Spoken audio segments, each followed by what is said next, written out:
حضرت آدم علیہ السلام اور حضرت شیس علیہ السلام کے بعد حضرت ادریس علیہ السلام اللہ تعالیٰ کے نبی ہیں۔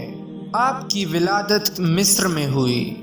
بعض اہل علم کا خیال ہے کہ آپ بابل کے شہر میں پیدا ہوئے اور پھر ہجرت کر کے مصر پہنچے۔ حضرت ادریس علیہ السلام کا ذکر قرآن کریم میں 2 مقام پر آیا ہے۔ سورہ مریم میں اللہ تعالیٰ کا ارشاد ہے وَرَفَعْنَاهُ مَكَانًا عَلِيًّا، اور ہم نے ان کو اونچی جگہ اٹھا لیا تھا۔ ایک مرتبہ حضرت عبداللہ بن عباس رضی اللہ تعالیٰ عنہ نے حضرت کعب رضی اللہ تعالیٰ عنہ سے فرمایا کہ ادریس علیہ السلام کے بارے میں اللہ کے اس فرمان کا کیا مطلب ہے، اور ہم نے ان کو اونچی جگہ اٹھا لیا تھا۔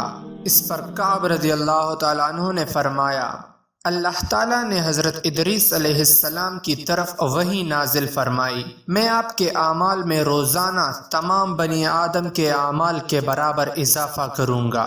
اس سے غالباً ان کے زمانے کے تمام انسانوں کے اعمال کے برابر ثواب مراد ہے۔ ان کے دل میں خواہش پیدا ہوئی کہ ان کی نیکیوں میں بہت اضافہ ہو جائے۔ ان کے پاس ان کا ایک دوست فرشتہ آیا۔ حضرت ادریس علیہ السلام نے اس سے کہا میرے بارے میں موت کے فرشتے سے بات کیجیے تاکہ مجھے زیادہ مہلت ملے اور میں زیادہ نیکیاں کر سکوں۔ فرشتے نے انہیں اپنے پروں میں چھپا لیا اور انہیں لے کر آسمان پر چلا گیا۔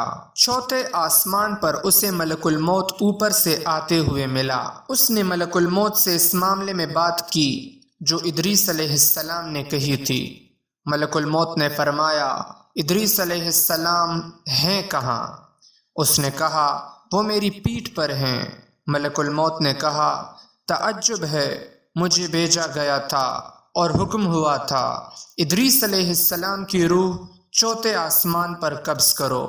میں دل میں کہہ رہا تھا وہ تو زمین پر ہیں، میں ان کی روح چوتھے آسمان پر کیسے قبض کروں؟ چنانچہ انہوں نے وہاں ان کی روح قبض کی۔ اللہ تعالیٰ کے اس ارشاد میں اسی طرف اشارہ ہے۔ ہم نے اسے ایک بلند مقام پر اٹھایا۔ امام ابن اسحاق رحمۃ اللہ علیہ نے ذکر کیا ہے کہ حضرت ادریس علیہ السلام ہی نے سب سے پہلے قلم سے لکھا۔ ان کی پیدائش کے وقت حضرت آدم علیہ السلام زندہ تھے اور آدم علیہ السلام کی وفات کے وقت ان کی عمر 308 سال تھی۔